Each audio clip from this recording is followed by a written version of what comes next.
So meron akong dumating na delivery galing Shopee.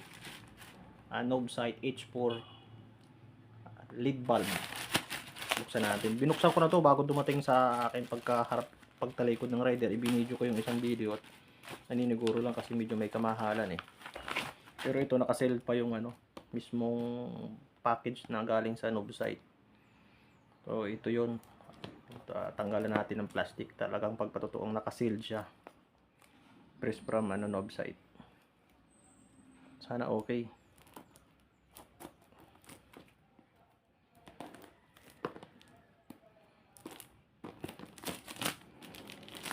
Okay, ganda ng niya balot. Ito siya. So, buksan natin. Okay, maganda ang packaging niya, wala akong masabi. Then meron pa siyang cover na plastic. Ito yung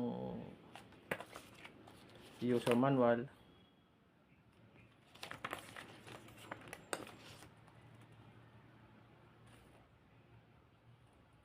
Kung paano gamitin. So common lang naman to, kahit naman sino kaya to eh.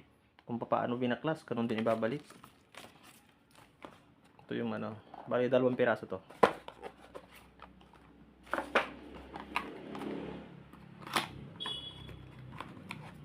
Nako, ito.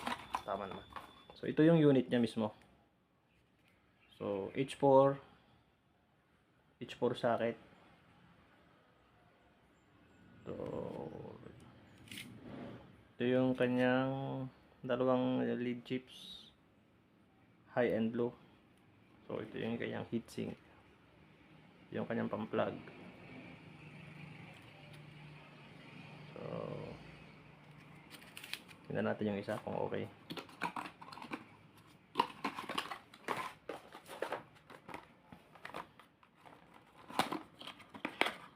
So, ganun din yung isa. Ito pa rin. Yung kanyang socket. Yung kanyang blower. Yung kanyang heatsink. So, yun lang. Yung next nito, upload ko na lang kung gaano kaliwanag. So, kakabit ko ito sa motor na Suzuki Gixxer Curve. So, yung next kong review kung gaano kalinaw, next ko na lang. Sunod na lang na video.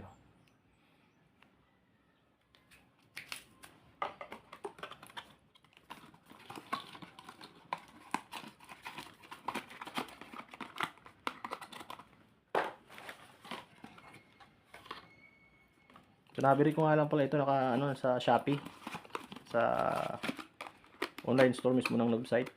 Naka-promo siya 911.